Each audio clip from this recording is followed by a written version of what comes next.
Hello, mixtresses and mixters. This is mixtressrae, and you're watching Mixtress video. So today is going to be a little hangout session with Yogic Path Oracle. I was surprised to find that I didn't already have a video like this or even a flip through of this deck. At least that I could find. I just used the search feature in YouTube. I just literally looked up a Yogic Path, Mixtressrae. And the only thing that came up was like a collection video where I was showing all my Oracle decks. So I thought it might be fun today, hopefully with minimal shadows, to just play around with it, because I've spent this week some significant time just kind of like getting to know it again. I edged it in this gorgeous orchid purple, and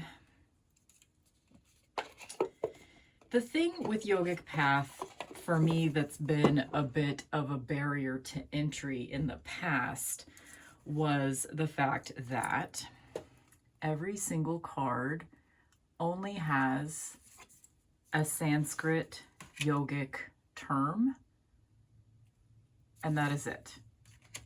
No keywords on the cards, just the terms.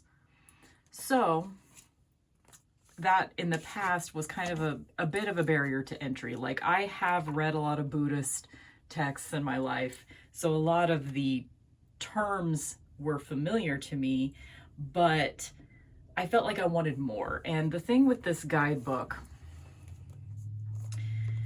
is there's good and bad things about it. So the deck itself is separated into these 5 different categories. We have spirituality. I personally am a little unclear on why spirituality is separate, because like the whole deck is a yogic path. It's a spiritual path. I don't know why spirituality specifically is these 6 terms, but so anyway, whatever. The deck, sorry, this is in the way, isn't it? Okay. It's separated into spirituality, Ayurveda, chakras, yoga, and deities. Again, it's a little unclear why spirituality and yoga are separate here. Like, personally, I think those would make sense together, but whatever. So let me just take you a little bit through the guidebook, and I'll try to refrain from a lot of commentary, but you know me. So it starts with, first of all, I just want to point this out. We've got a publisher, an editor, a designer, and a proofreader. So isn't that nice? I feel like we don't get that anymore. We don't get like multiple people. Like, not only do we have the author of the deck, the illustrator, but then you also get, editors, copy editors. Bring them back, pay them well. So, any of my critiques for this guidebook are just, they're really just personal to me, like what I would have liked to have seen. So anyway, that's the deck. It's separated into these 5 categories. Also, like, I further separated here, like, these are the 8 limbs of yoga or stages of yoga. I just kind of like emphasized them here. I also was interested because I used, basically what I did is I looked some things up online, but honestly, you guys, I don't know anymore how to find the truth online. I have just fully, I don't know how to make sure something isn't AI anymore. Like, I'm just feeling insecure about that. So I did look up some terms online before I ultimately just decided to check out a text from the library. So this is the other sort of source that I use just because it was available at my personal library. So it's called Indian Religions, a Historical Reader of Spiritual Expression and Experience, edited by Peter Heath. And this was very useful because mostly what I did with this, it's kind of a dry account of how Indian religions developed, evolved, moved throughout the earth, you know. But what I was mostly doing is looking up the terms on the cards in the glossary and then, you know, looking those, and then I would just like find little rabbit holes where I was interested in certain things in the book. I wouldn't necessarily recommend, I mean, I do think this was a good resource for me to use while I was kind of studying the yogic terms from this deck. But the point of this being the text is just to show you the resource, the reference, but also just, you know, I would also encourage you, if you have an oracle deck that it seems like it's introducing concepts that require further study or that make you interested in further study, just go to the library and find something. You know, it doesn't have to be this specific book for this specific deck. It's just, it can be fun, in my opinion. Just, you know, the way that I like to do things. Oops, sorry. Of course I just bumped the tripod. Of course I did. Anyway. Am I ever gonna just like not bump the tripod? Okay, anyway. The point of that is, you know, it can be fun to just sort of like explore things further, deepen your understanding of concepts that maybe you're being introduced to in an oracle deck, but, you know, further your reading somewhere else, further your understanding with yourself. And I would encourage you also just to do, I mean, like, do what I did if you feel like it, if you're compelled to do this. Like, people write in their own books, you know? This one I just actually, it's a reacquisition because I didn't have this deck anymore for various reasons. I had lost the guidebook years before I got rid of the deck, but I just reacquired it. I was able to find it used on eBay for less than 20 bucks, which was so fun because there were actually like already notes in here from someone else. And then I added a bunch of my own notes. Anyway, point is, I feel like I finally, even though I had this deck for years, I got it in like 2019 when it first came out. Like, I think it had only been out like a week or two when I got it. Yeah, and it was 2019 when this came out. So I got it in 2019, got rid of it like 2 or 3 years ago, and now it's back. So I definitely have experience with it. Maybe this is a review. Maybe I can call this a review. Anyway, point is, there is no point. The, what was I even talking about? I don't know. Anyway, so the deck is separated into these like sort of 5 little sections or suits or whatever. But then thankfully we also get an alphabetical contents in here in the guidebook so that you can easily find the page number because the cards are not numbered.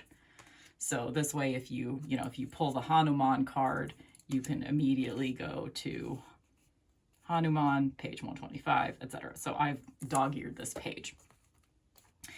And I added keywords to each card in the contents only. I have not added them to the cards themselves because there's really not a good amount of room.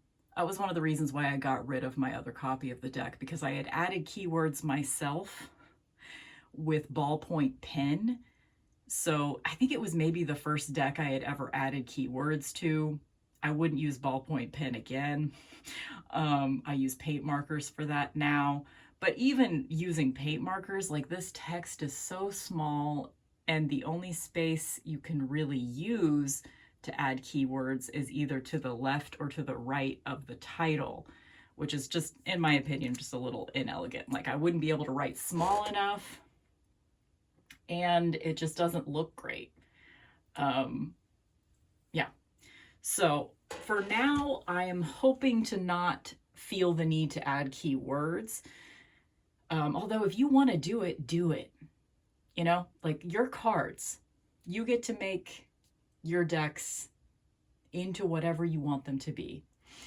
But yeah, I just added keywords in the contents.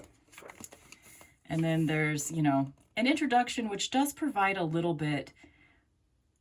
The introduction and the understanding the deck did provide a little bit of more information about yogic concepts specifically, because that's what I was really craving from this guidebook that I didn't get. What you do get in this guidebook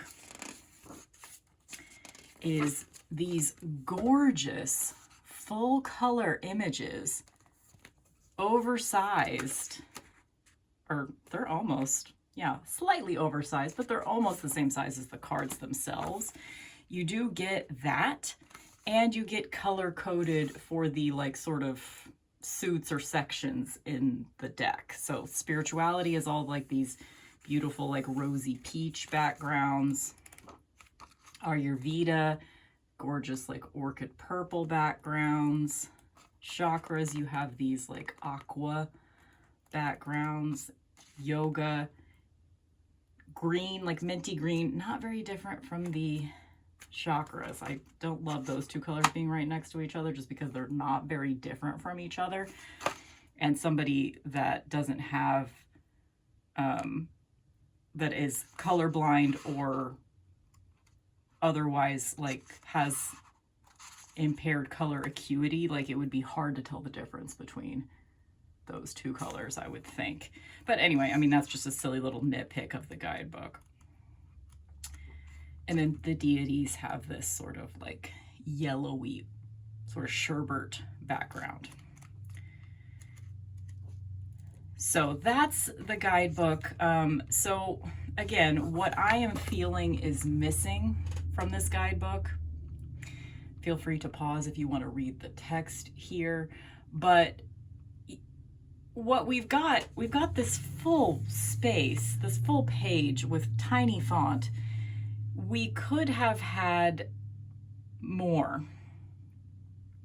This one, the Parvati, actually does have some mythology in here, which is nice.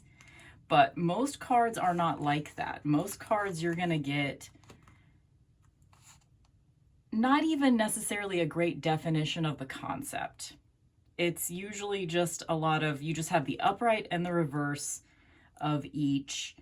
And it's pretty generic new agey language in my opinion, most of the time.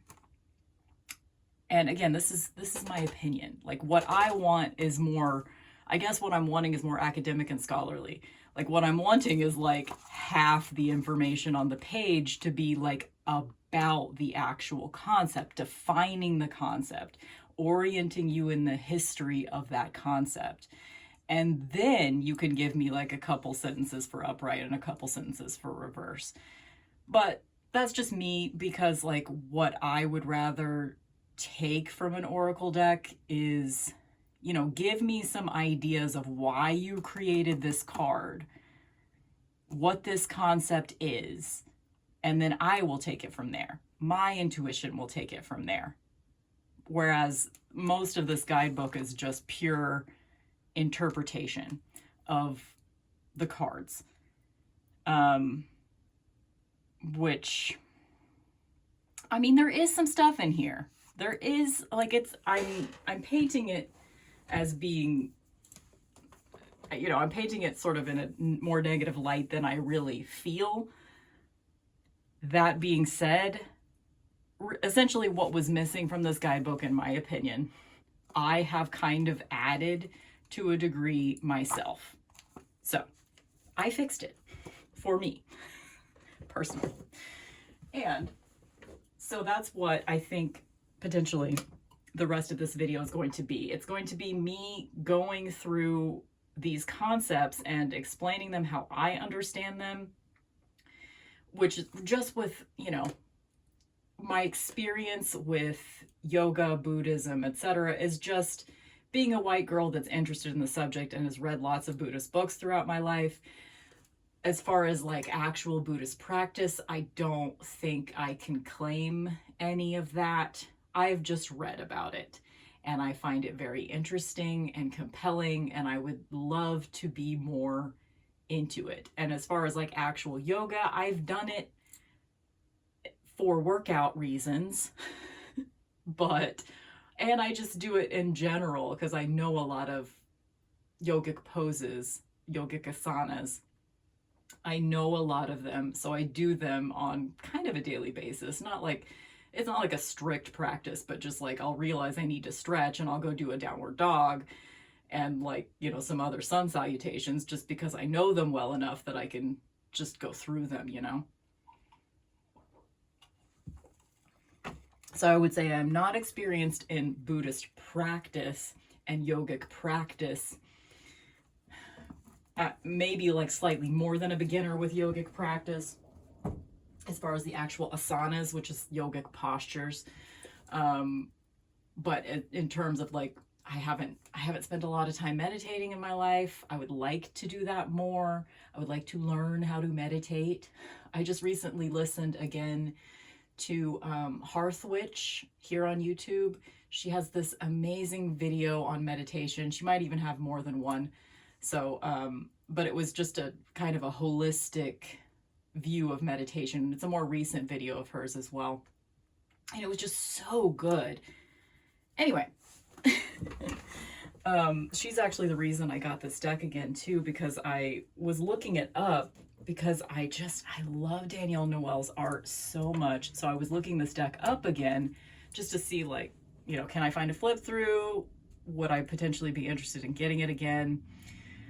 And I found Hearth Witch's sort of review of the deck. It was kind of an unboxing, but it was a very thorough and thoughtful unboxing of this particular deck, and it made me fall in love with it again. I miss reviews like that too. I mean, like, it was an unboxing, but it felt more like a review because she was really digging in to what it was instead of just glance at the guidebook, flip through the cards, shuffle, pick a card, which, you know, that has its place.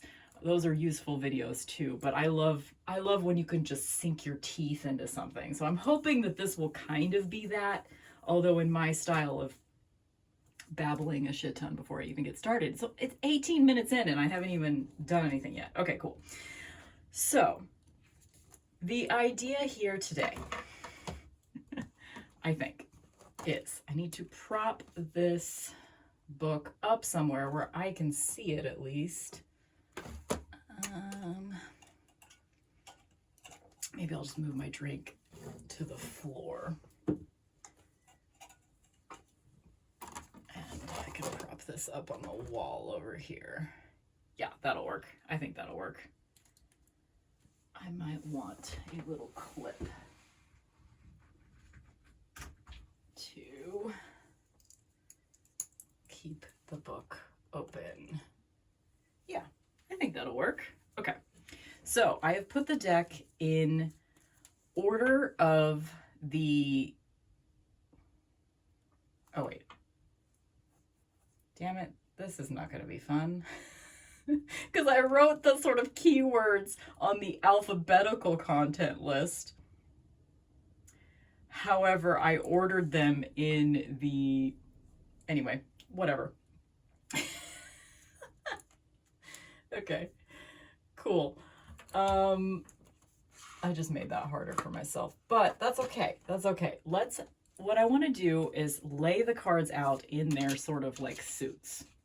So I'll show them first. Ahimsa. No, sorry. Dharma, looking at the alphabetical list again. Dharma, which is sort of your life path, your higher purpose, which I don't like higher purpose. Kriya, which is like flow. Just using like keywords here to talk about these concepts. Karma, which we all kind of know that, right? The energy that you put out comes back to you. Atman, which this is a really interesting concept that I will go into a little bit more here in a minute. But basically it means like personal soul.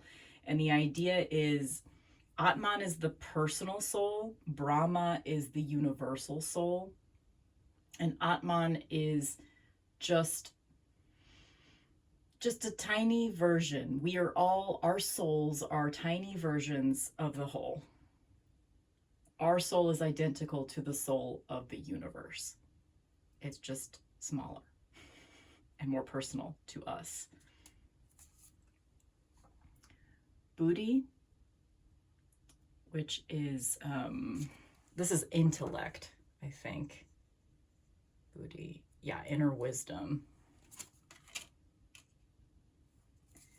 And then Buddha is the final in the spirituality section. So one thing that I learned today, that this was a distinction that I had just either never come across or I forgot it if I did, if I have, which is like the two main Buddhism sects are Theravada and Mahayana. And the way that it was described in this book was that Mahayana Buddhism is when someone is describing Buddha as a state of being. Theravada Buddhism is when they're talking about like historical Buddha, where they are personifying Buddha. I like that this deck uses the Mahayana definition of Buddha, which is the one that I personally prefer, because it's that idea that we all are capable of attaining Buddhahood. We can each of us become a Buddha. It is a state of being. It is not a particular person. And I just don't like, you know, the Jesus-iness of the historical Buddhists, the Theravadan view of Buddhism. I personally don't resonate with that. So I like that this is in the spirituality section of this deck instead of, you know, Buddha is not in the deity section. Okay, so this is the spirituality section of the deck. So now I'm going to go through each card just to talk about it a little bit. So, Dharma. The idea with Dharma is that we all have like a preferred life path. We all have a purpose. That's what Dharma is. Finding our specific life path and purpose. Kriya, defined in this guidebook as effortless flow. Life feels like a river that you are graciously floating down. Kriya was not a concept that was in this other source that I have here, the Indian religions. So this is like a concept that I would be interested maybe in learning a little bit more about. Karma, again, I feel like, you know, everybody kind of already has an idea of karma. But, you know, I just kind of see it as like the golden rule, right?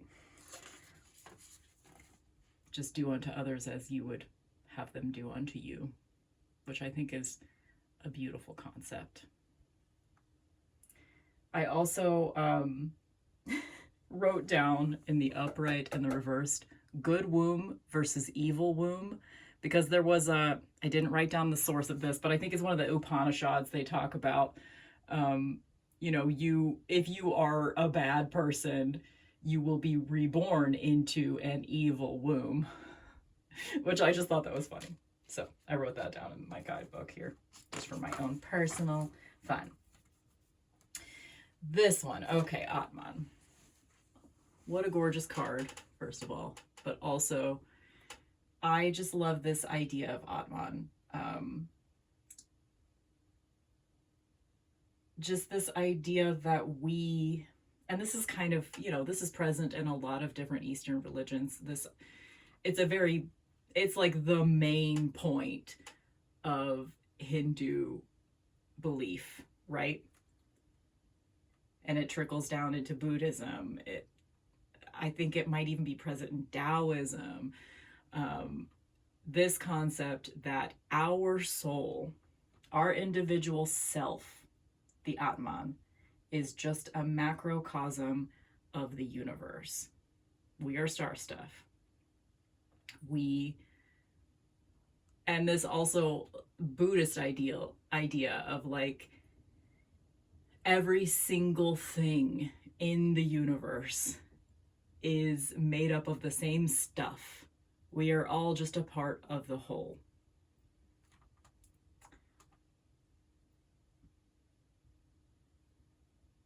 And I wrote down in my guidebook the lyric that it reminded me of, which is a lyric from, I think it's a cover, but I don't know who originally did it. Nirvana, during their Unplugged in New York album, their song, Oh Me, I can't see the end of me, my whole expanse, I cannot see, formulate infinity, stored deep inside me. I also wrote down the Sanskrit term Tat Tavam Asi, which I'm probably saying wrong, but it essentially translates to that art thou, you know, or thou art that. I don't know which way it goes. But the point is, we are we are, you know, it's like the concept of like one drop contains the entire ocean, you know? I don't know. I love it. It's not an easy thing to put into words. And then Buddhi, lucid mind, inner wisdom, and intellect. It seems like every time I looked it up in this other book, every reference to Buddhi was just basically, it was just a word for intellect. Just intellect. Just being smart, of lucid mind, clear-headed, etc. And Buddha is just, you know, a stand-in, a word, a stand-in for like ultimate awareness, right? Or like attaining enlightenment. They say once you have attained enlightenment, whatever the fuck that means, that's when you become a Buddha.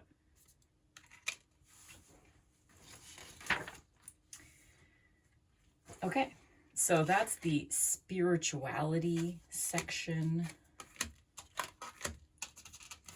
of the deck.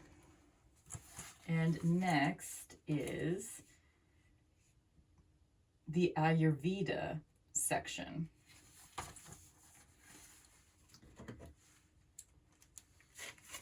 Oh. So first we have Vata. First we have, these are 3 doshas. So I'm going to put them out first. Vata is air. Pitta is fire. And Kapha is earth. So the way that I'm going to like be conceptualizing these concepts for myself and when I use this deck for readings is just air, fire, earth, you know? And I also enjoy that this fire card has this duality in it that sort of, for me, integrates water because of the color scheme here. So, you know, that just helps my own personal brain because I'm used to thinking of elements in 4s. Because I didn't actually find more information about the doshas specifically. So I'm just going to be using these cards in an elemental way. So again, Vata is air, Pitta is fire, and Kapha is earth. And then there are these things called gunas. Again, I should preface this by saying I don't know if I'm pronouncing any of this shit correctly because I've read it all in books and haven't actually heard a lot of these terms out loud. Just being a white lady that was raised Baptist, you know, which is not an excuse for not knowing these pronunciations, but it's just I'm showing you the process of like learning these concepts, not actually knowing them. You know what I mean? I'm learning, not knowing. So there's these 3 gunas, which are modes of nature. I found this really fascinating. So this one is called sattva, which is sort of clarity, purity, light. So these 3 modes of nature. Sattva is sort of like light, purity, clarity. Rajas is dynamic movement. It's sort of energy, movement. Aggression is a term used in the guidebook, which I'm not sure. I mean, I'm not going to argue as that being part of Rajas, but yeah. I'm just not even going to finish that sentence. Tamas is the 3rd guna, and this is kind of the opposite of sattva. You know, this is inertia. This is darkness. And what I found interesting when I was looking at this other book, it doesn't say anything about gunas like in the guide. It does sort of mention gunas in the understanding the deck portion of the guidebook. I think is where it said something about that.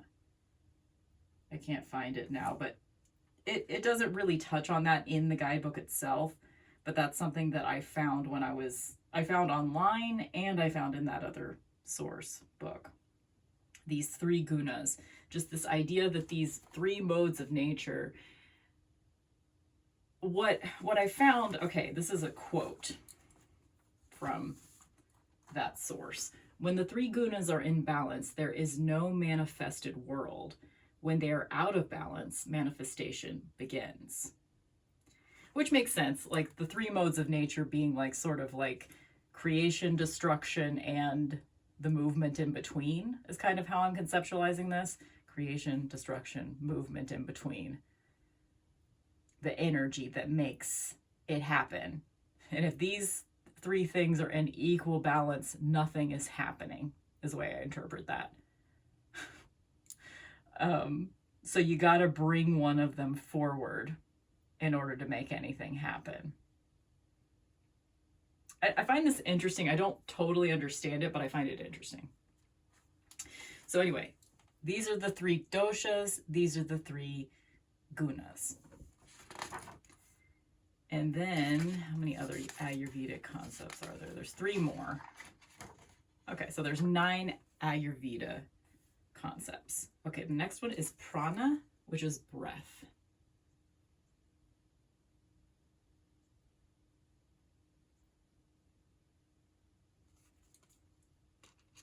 I'm just going to set them down on top so you can still see them.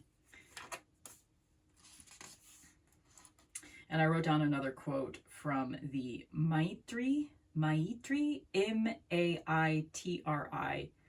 Upanishad. When a knower has restrained her mind from the external, and the breathing spirit, which is another way to say prana, prana translated as breathing spirit, sort of the animation of life is breath, prana. Okay, let me start that quote over. When a knower has restrained her mind from the external, and the breathing spirit has put to rest objects of sense, thereupon let her continue void of conceptions. So it seems like one of the things I came across over and over again when I was reading that source book. Sorry, I keep saying source book, But it's just because this was the main source that I used. Maybe I should like kind of keep it in frame so you can see it a little better since I keep referring to it. I think you can kind of see that. Anyway,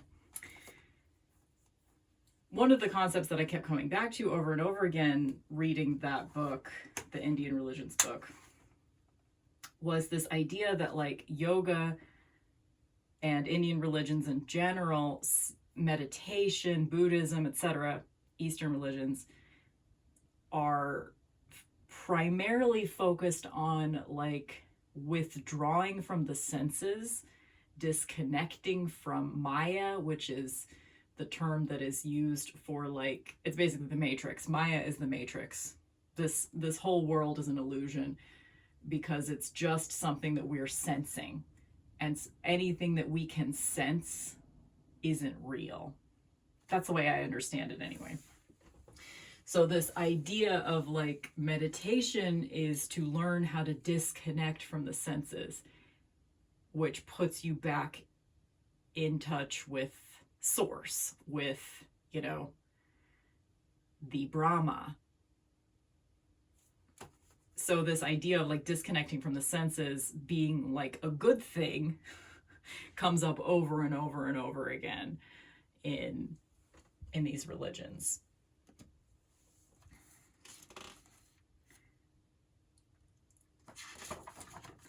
Okay, next is Ohas. This one also was not in the book, but I think it's just a term for like well-being and health, essentially. Tejas. Again, this one was not in that book, but it's here in the guidebook defined as the subtle essence of intelligence and courage, radiant and glowing.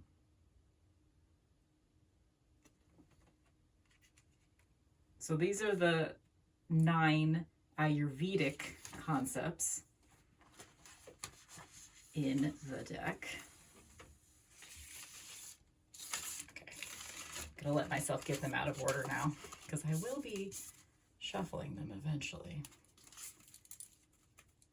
Okay, let's put them like that. So I'll set them down in the same orientation. Next, we have the chakras. There really wasn't much at all about chakras in this book. This leads me to believe that chakras in general are a much more modern, not that they're a modern concept, because they definitely were in like the Upanishads and stuff like that. They were mentioned, but they were sort of mentioned offhandedly, like not focused on as being like a really important concept. But the idea of chakras is just, you know, you have these energy centers in your body, right? And there are 6 or 7, according to much of the ancient texts, either 6 or 7. Most people traditionally these days will refer to 7, and they are in rainbow order, starting with your anus. It really did say that in this. I had never heard the Muladhara chakra, the root chakra, when people are talking about your root chakra and being balanced and all of that shit. It's your damn asshole, okay? That's how it was described in this book, in like ancient spiritual texts, which cleared up for me because I was always confused when it comes to, okay, sorry, Muladhara and Svadhisthana, the root chakra, the red Muladhara, and the sacral chakra. The sacral chakra is, you know, the sexual organs. I always got those 2 chakras confused, but now that I've seen those quotes from the Upanishads about the root chakra being your anus and this one being your sexual organs, okay, I get it now. I get it. We go ass, genitals.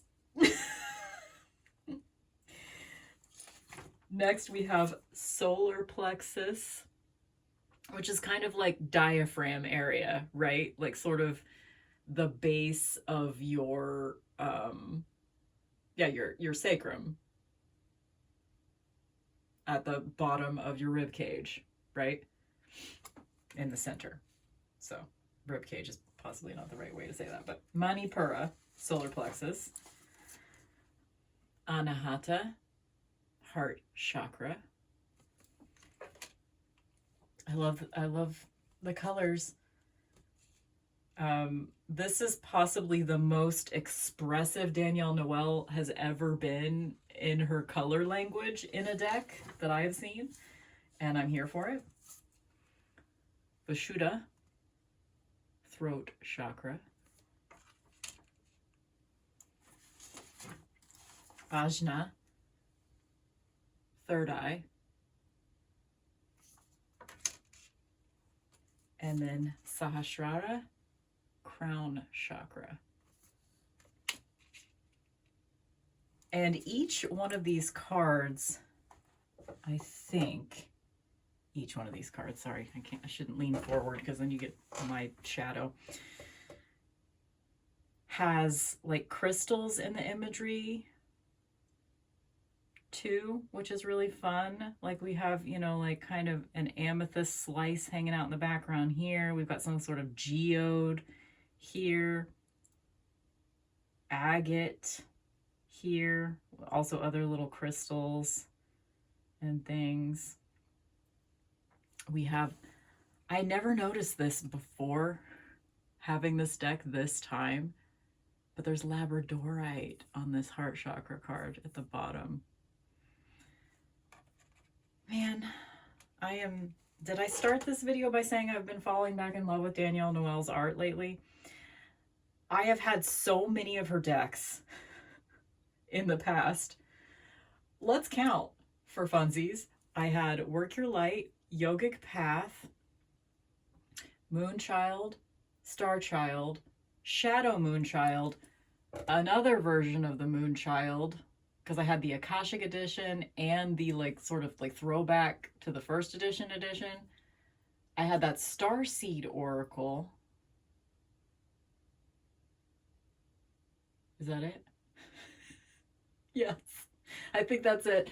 I've had 7 different Danielle Noel decks in my possession at some point, and up until about 3 a month ago, up until 3-ish weeks ago, I didn't have any anymore, but I have now reacquired 2, including this one.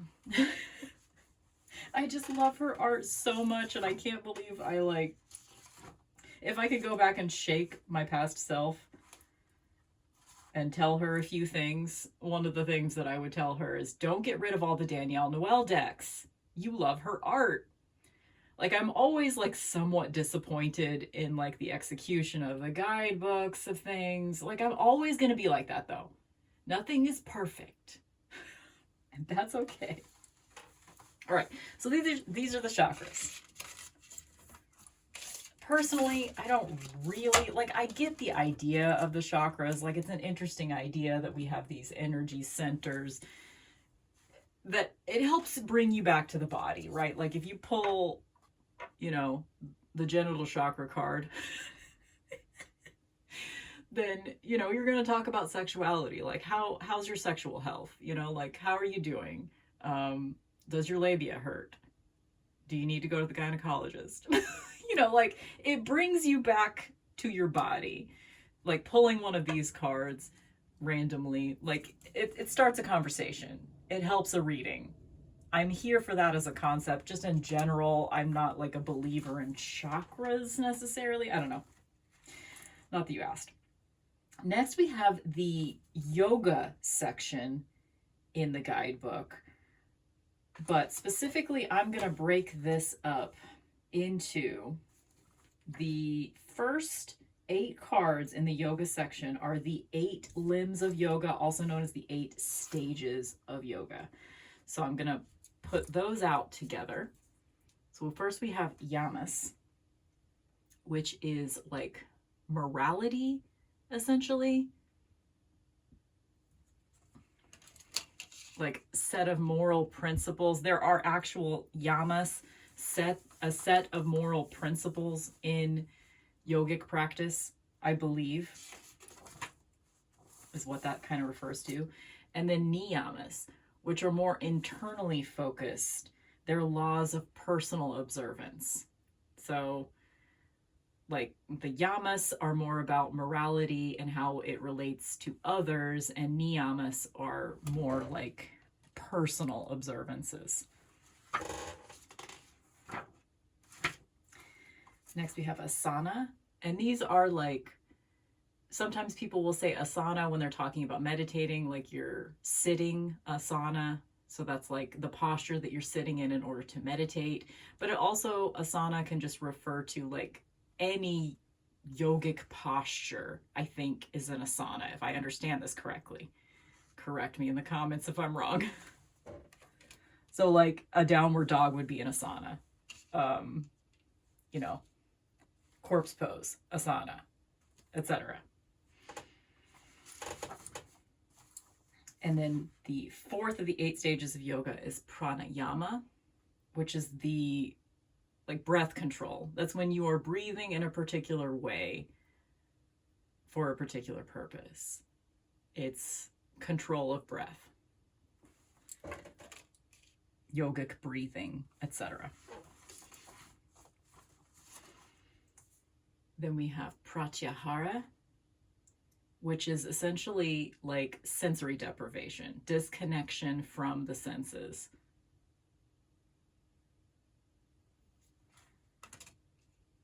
Can I just say, I think like this artwork is really, I feel like the artwork understands these yogic concepts better than the guidebook does. And not to say that like I don't actually know anything about Sahara Rose. I guess, you know, according to the guidebook, she's written she wrote The Complete Idiot's Guide to Ayurveda. She's been called a leading voice for the millennial generation into the new paradigm shift by Deepak Chopra. Guess what? Don't care about that. Anyway, I don't really know anything about her, but my guess is like based on the writing in this guidebook, it's, I don't know. I don't entirely trust her scholastically, intellectually, academically. But I also I sort of lead with distrust when it comes to people. Like, for some reason, I get very good vibes from Danielle Noel. Just coming from her artwork, I get good vibes. But I don't know how I feel about Sahara Rose. It doesn't really matter what I feel about Sahara Rose. Let's move on. The 6th stage or limb of yoga is dharana. And this is sort of like concentration, focus.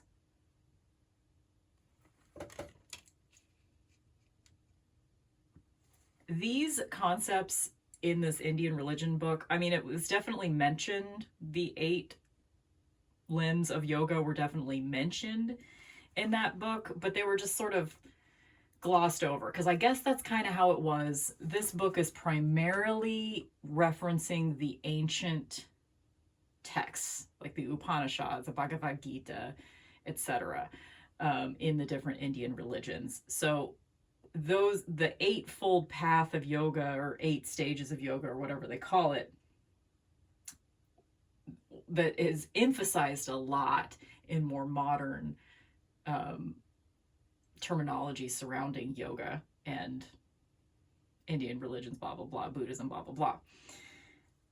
Anyway, it wasn't as important in the more ancient texts, so there wasn't that much information that I actually found in that book about the 8 stages of yoga, is the point of me saying that. Dhyana, the 7th limb of yoga, is concentration and meditation with the intention to know the truth. So I don't know. I think this is just meditation. Dharana, I think, is more like concentration, and dhyana is more like meditation. I don't know. I'm confused about these 8 stages of... I might look it up again here in a second. And then we have samadhi. And this is like the attainment of enlightenment. This is the final stage. Like if you do all these other things, you end up at samadhi. Okay. Should I look up the 8 stages of yoga in this book? Hold please while I find it. Okay, I am just going to read this here. The Eightfold Path of Yoga. The yoga of Patanjali is often called Ashtanga or 8-limbed yoga on account of the following passage, which describes 8 successive stages of yogic practice. So this is a passage in what? Let me see. Yoga of Patanjali. Sanskrit word yoga is related to the English word yoke. Okay, this is from the Yoga Sutra. Okay. Okay, I'll start that over. Eightfold Path of Yoga. The yoga of Patanjali is often called the Ashtanga or 8-limbed yoga on account of the following passage, which describes 8 successive stages of yogic practice. These 8 limbs are 1, moral principles, yama; 2, observances, niyama; 3, posture, asana; 4, breath control, pranayama; 5, withdrawal of the senses, pratyahara; 6, concentration, dharana; 7, meditation, dhyana; and pure contemplation, samadhi. Many of these activities have parallels in Jaina and Buddhist practice. For example, the 5-fold Great Vow of Yoga is identical with the Great Vow of Jainism. The first 5 limbs are regarded as preparatory stages, the last 3 as yoga, properly speaking. And this is based on a translation of the Yoga Sutra by Barbara Stoller Miller. Okay, that helps a little bit. Okay, I'm not connecting this in my mind. Like, what really is this? So basically, the yogic path is this. This is the yogic path right here. You got to have morality, yama. You got to, like, put that morality into practice, niyama. Okay, so that makes sense. Yama would be like sort of the foundation, and then niyama is putting that into practice. Asana is, you know, moving around in your body with that knowledge. And then you add breath work, and then you get to that cessation of the senses. And then you can concentrate more. Once you've disconnected from the senses, you can concentrate more.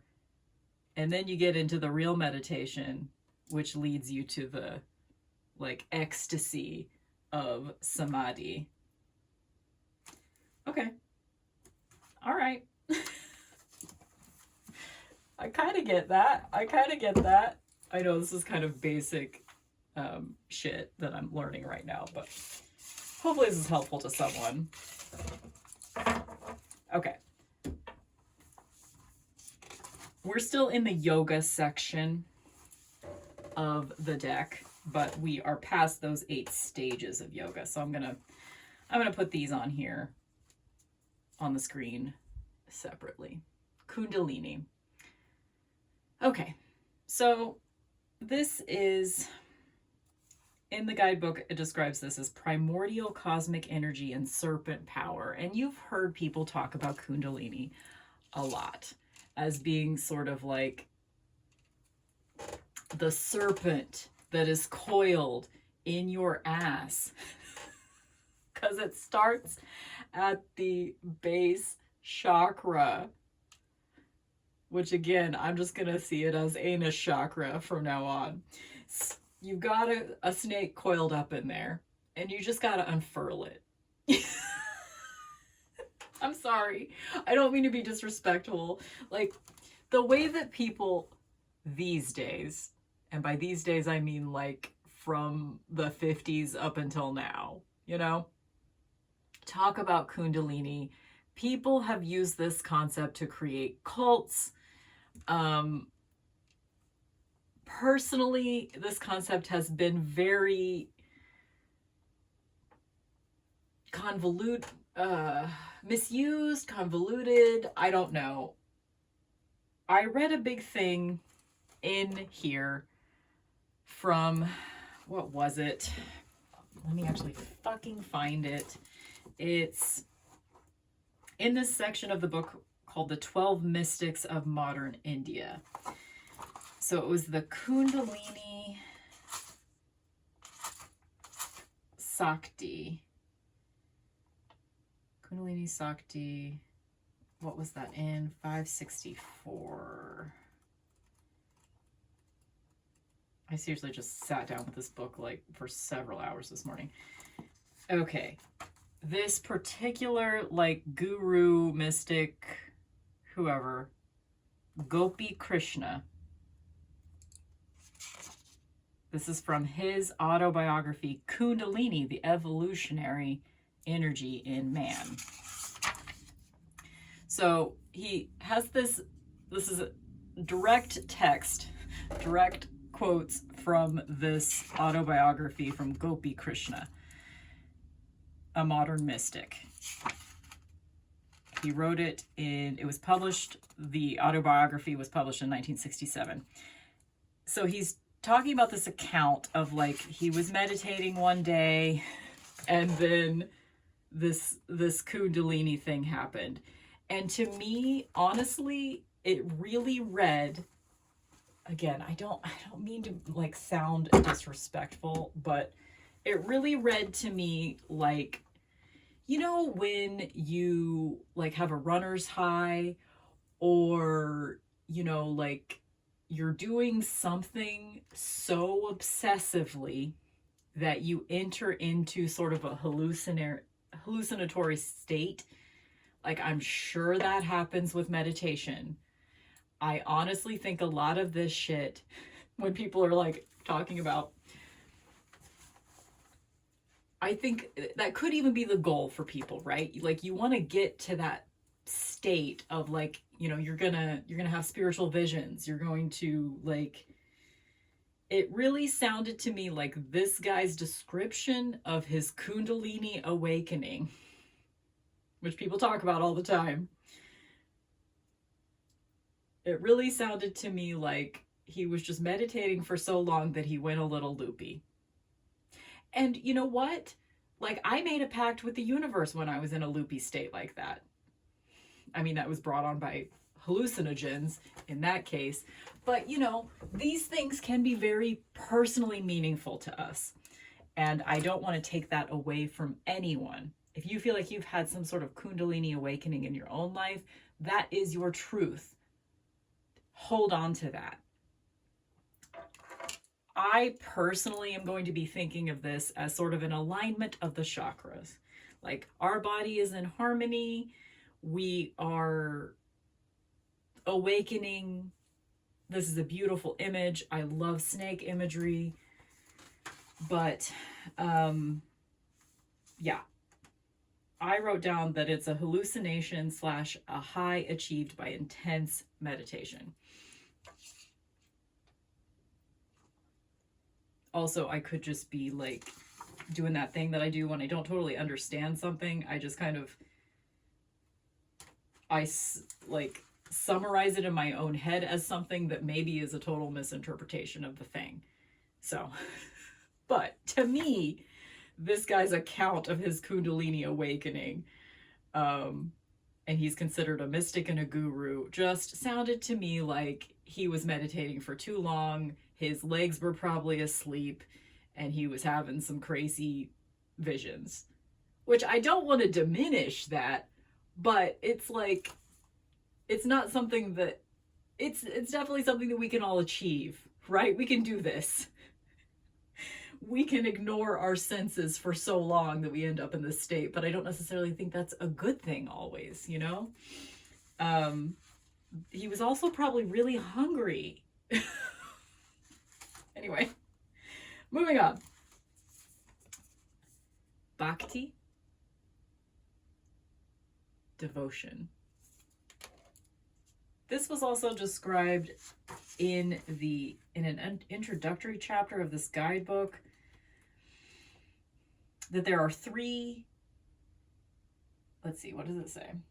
Ashtanga, 8 limbs of yoga, guidelines on how to live your most purposeful life. Yamas and niyamas are the internal and external ethics important to following a yogic path. Kundalini, Bhakti, and Tantra.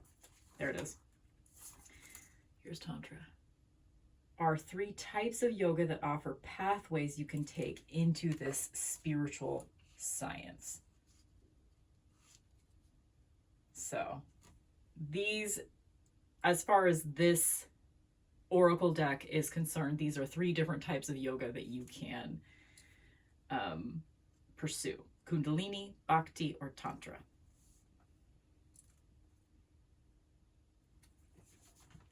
Okay, lost my spot. And Tantra was also, I don't totally understand the concept of Tantra, to be honest, because it seems like there are just a lot of different definitions for it. Like, one definition I saw was that it's just like any spiritual text is a Tantra. Here in this guidebook, it defines it as the balance of masculine and feminine. But it also says, you are expanding into liberation, Tantra. So maybe that's another word for liberation, balance of masculine and feminine, spiritual text. Of course, we know the sort of like popular, like societal definition of Tantra is like, you know, having sex for a really long time, or at least that's what Sting led me to believe.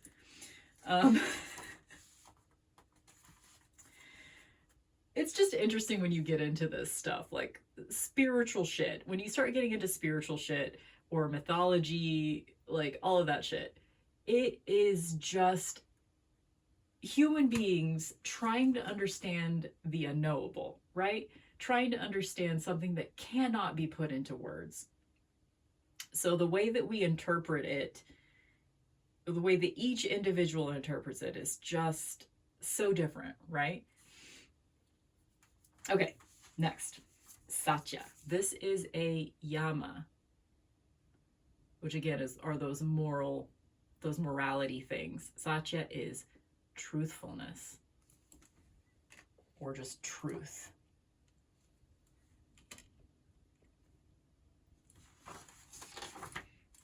Another yama is ahimsa, nonviolence.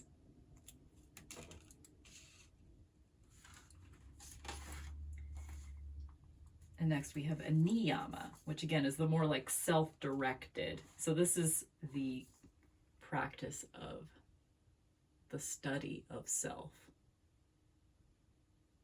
Sort of your own personal Akashic records, right? Self-study. Niyama, another niyama, santosha, which is contentment. I also like that there are 6 figures on this card, and it does, this concept of contentment does remind me of like the 6s in tarot and the Lover's card. So that's going to help me remember what that concept is, hopefully. Tapas, which is also a niyama, and this is self-discipline, but also referred to many times in that book as, tapas was referred to as just ascetic practice in general. And I wrote, just for my own personal enjoyment, under the upright, none with one, under the reverse, whore with more. Credit to, oh my god, your name just flew out of my head.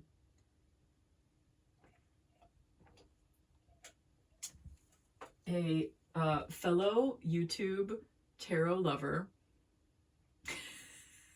that recently commented under one of my videos. Rumor Haven. Yes. Okay. I knew it was in there. I knew it was in there. I need to email you still.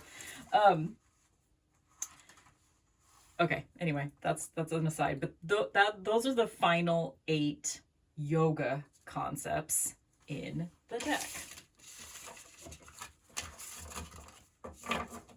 And the rest of the deck is just deities.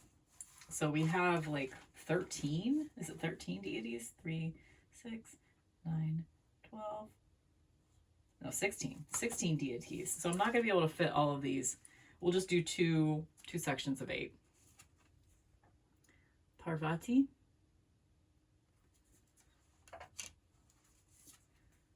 Sarasvati.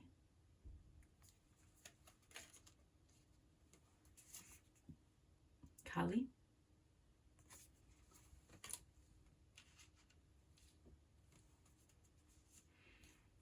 Lakshmi. I really like how they did this in this deck too. Let me find where it refers to this in the Understanding the Deck section is where it says it. We have chosen to use original statues and paintings of these deities as photographed by the Metropolitan Museum of Art to honor them as they're also religious figures to many. I should be saying also, just like the little key phrases here, I'll say Parvati, goddess of devotion, love, and yoga. Sarasvati, goddess of creativity, intuition, and insight. And I like that each deity card has a mantra that you can use. Kali, goddess of destruction, dissolution, and ecstasy. Lakshmi, goddess of abundance, fortune, and beauty. Then we have Radha, goddess of passionate love and longing. Durga,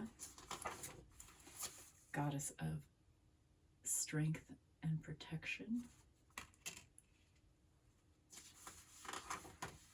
Bhuvaneshwari, goddess of space and infinite possibilities.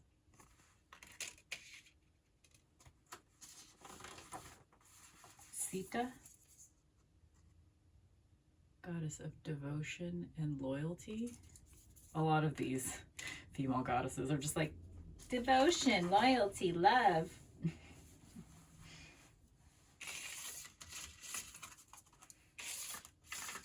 There's like, don't need a lot of explaining for the deity section, right? Dhumavati, goddess of disappointment and letting go.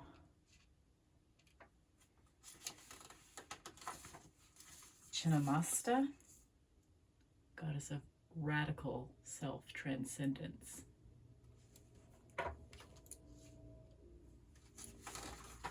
Lalita Tripura Sundari, goddess of erotic spirituality. As we'll see, her is just sort of the goddess of the sensual world, the path of pleasure,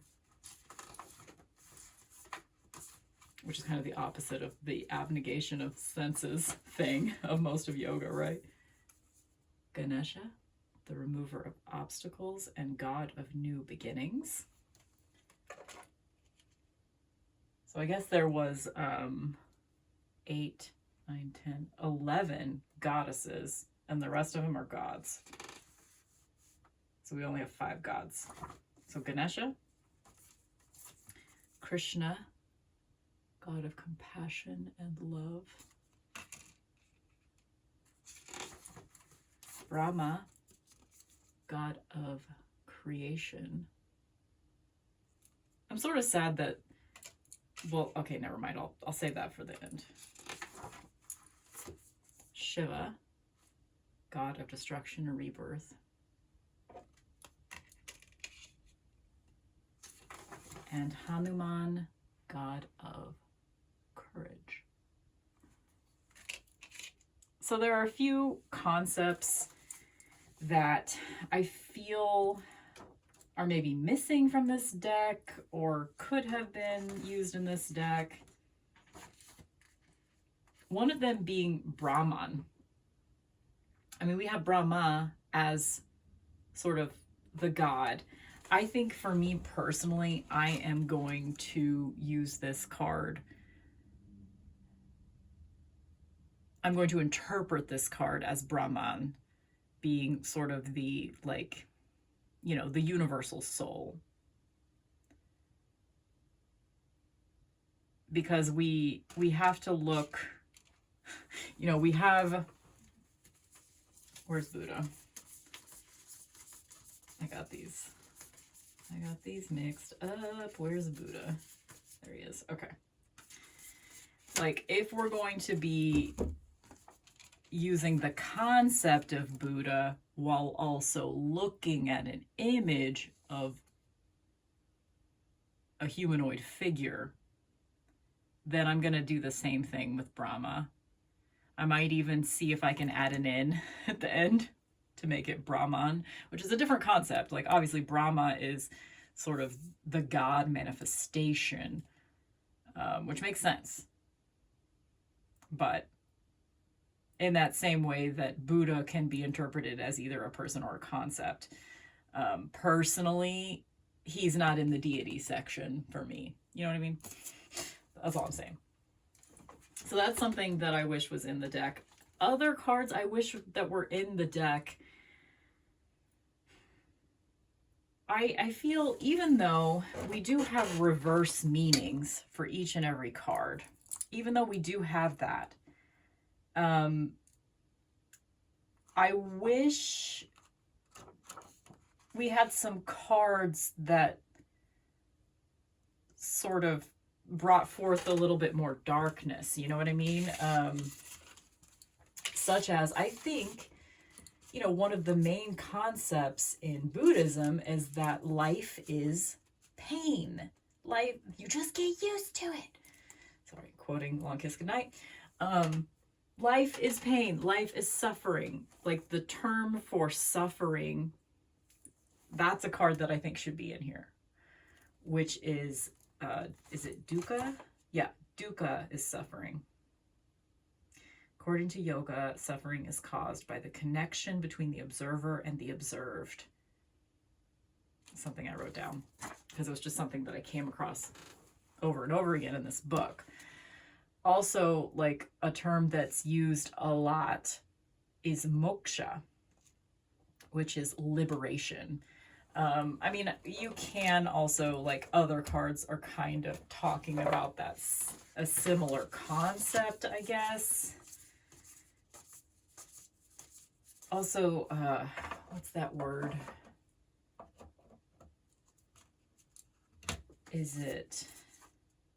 What's that word that means, like, liberation from the wheel of time?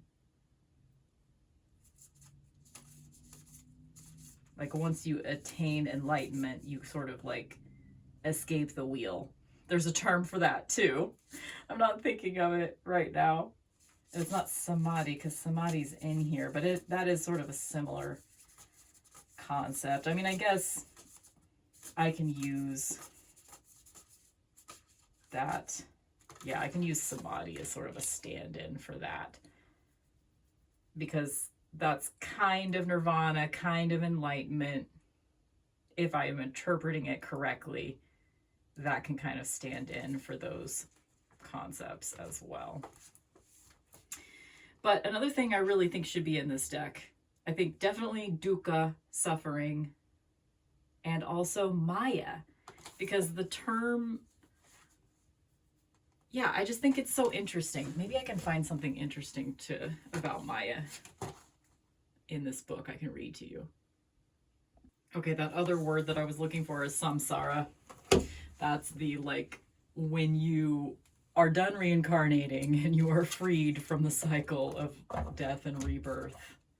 You have exited the wheel, samsara. Okay. This is going to be a little bit long, but because it's not really, I don't think it's really doing what I want it to do, but I do want to read this. So this is the chapter in this book on the Upanishads, which is a vast number of texts throughout like a millennia that make up the spiritual texts of Hinduism, mostly, I think. Okay. So I'm going to kind of like jump around a little bit, but I'm going to read several paragraphs here. The Upanishads deal with a large number of topics in a rather unsystematic manner. For centuries, students have concentrated on a selection of these topics and tried to systematize them. These attempts do not do justice to the entire Upanishadic corpus, but they do highlight in a useful way the characteristic ideas of these texts. For the last 2,000 years, there has been general agreement that the central concept of the Upanishads is Brahman, the absolute ground of all that is. Badarayana, the author of the Vedanta Sutra, declared that all the verses of the Upanishads are worthy of credence, but gave most of his attention to selected passages dealing with Brahman. All schools of Vedanta philosophy, from Shankaras to Sri Aurobindos, regard the Upanishads as privileged sources of spiritual truth whose central term is Brahman. Modern scholars like blah, blah, blah, blah, blah, blah, agree the idea of Brahman is the core of what they call the philosophy of the Upanishads. Okay, so again, why Brahman should be in the deck. This is going to lead to Maya, I swear. Just because this is like the overview of the Upanishads, which are the like origin texts from which all of these things come from, all of these Eastern religions, like this is the source, you know, or how I understand it anyway. Please correct me, because I'm just like trying to wrap my head around concepts that like I don't entirely understand. So I could be summarizing this shit incorrectly for sure. Okay, Aries moon over here. Just remember that. Okay. Brahman denotes the spaceless and timeless spirit, but the term itself has a history in time. In the earlier portions of the Veda, it meant prayer or sacred word, and the power that this word contained. Later, it came to signify the origin of the universe, and still later, the mysterious fundamental principle that underlies the world and everything in it. According to the Chandogya Upanishad, Brahman is one without a second. This unity is not knowable by ordinary means. In the paradoxical expression of the Kena Upanishad, it is other than the known, and at the same time above the unknown. Only those who have received the secret knowledge passed down from olden times can know the Brahman by becoming one with it. For the self, or Atman, is identical with Brahman. Maybe like while I'm doing this, I should be showing you some cards. I can show you the Brahman and Atman cards. Let's do that. That'll be fun.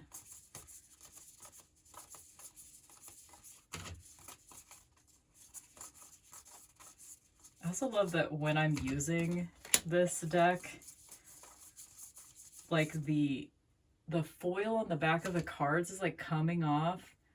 And so I have like glitter on my hands. And it's also going onto the cards. Okay, this is your visual while I'm reading from this text. Okay, where are we? For the self, or Atman, is identical with Brahman. Atman is the second most important term of the Upanishads, derived from a root that also is the source of the verb to breathe. Atman is the self or soul of the human individual. It is also, as Udalaka Aruni tells his son Svetaketu in the Chandogya, the finest essence of every object. The whole universe has this essence as itself, Udalaka continues. That is the real, that is the self, that you are, Svetaketu. Again, that you are is the same as tatvam asi, which is the same as that art thou or thou art that. The terms Atman and Brahman are often treated as synonyms, though they generally occur in specific contexts. Brahman in passages dealing with cosmology, not cosmetology. Okay, hold on, I'm losing the thread here. A lot of words I'm trying to pronounce, which is distracting me. The terms Atman and Brahman are often treated as synonyms, though they generally occur in specific contexts. Brahman in passages dealing with cosmology, Atman in presentations of what we would now call psychology. Nevertheless, it is clear from various texts that the two are identical. This Atman is Brahman. Because it is the absolute, Atman Brahman does not have attributes. As a result, it is often described by negatives. This is the teaching, not this, for there is nothing higher than this. Elsewhere, however, there are passages describing the nature of Brahman in positive terms. It is ancient, self-existent, and limitless. It is absolute truth and consciousness. Perhaps most remarkably, it is identified as pure joy or delight, Ananda. A celebrated passage of the Taittiriya Upanishad,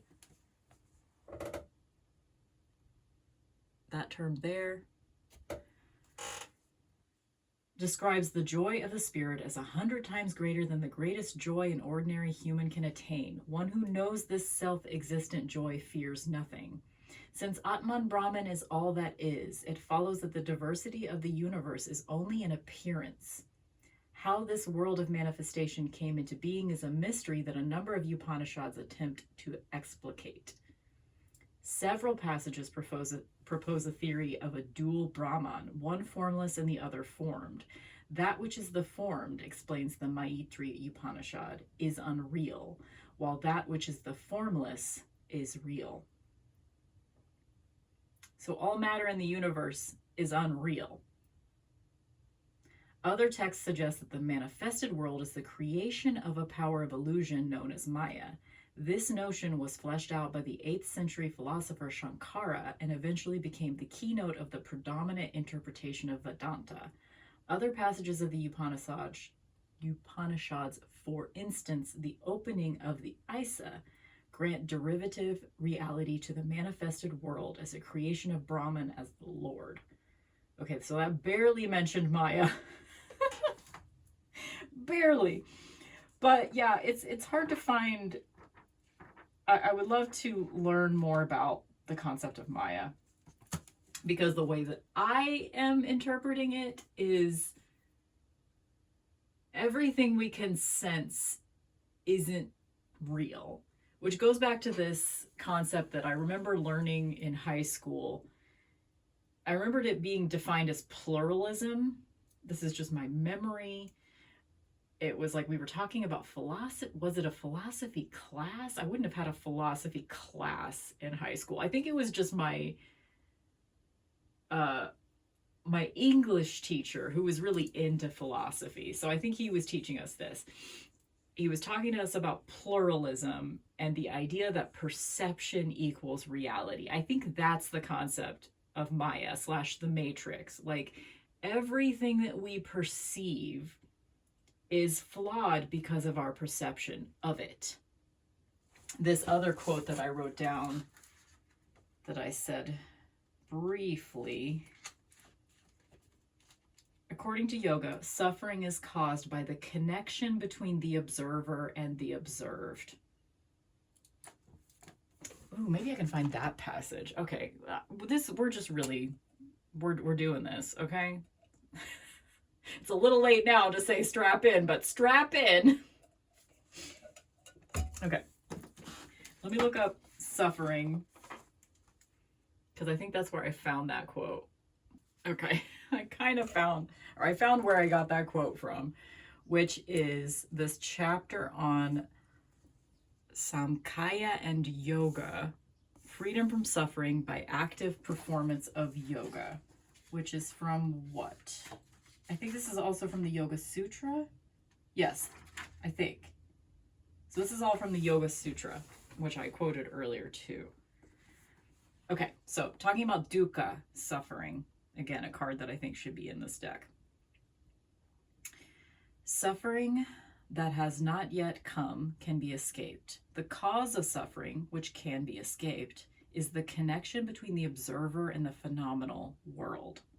The phenomenal world consists of material elements and sense organs characterized by their clarity, activity, or stillness. Clarity, activity, or stillness. Those are those three gunas. Okay, sorry. This world can serve the goals of sensual experience or spiritual liberation. So those are your two choices. You can either have the world of sensual experience or the world of spiritual liberation. I mean, I would argue you can have both, but I like this idea of like, okay, where is it? The aim of yoga meditation is conceived in terms that a Buddhist would not accept, as the separation of an eternal conscious self from unconscious matter. Okay, that's not the part that I wanted to read. Sorry. According to Buddhism, the origin of suffering is desire. According to yoga, it is the connection between the observer and the observed. In both systems, the origin of dukkha is ignorance.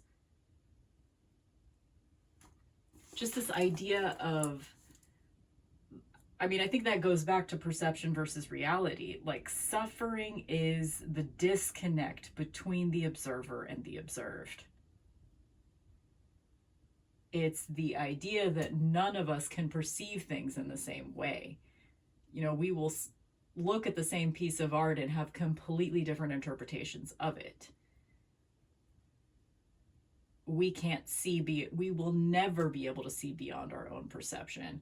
And I guess maybe that's sort of the goal of some of these Eastern religions and yogic practice, is to attempt to disconnect from our perceptions.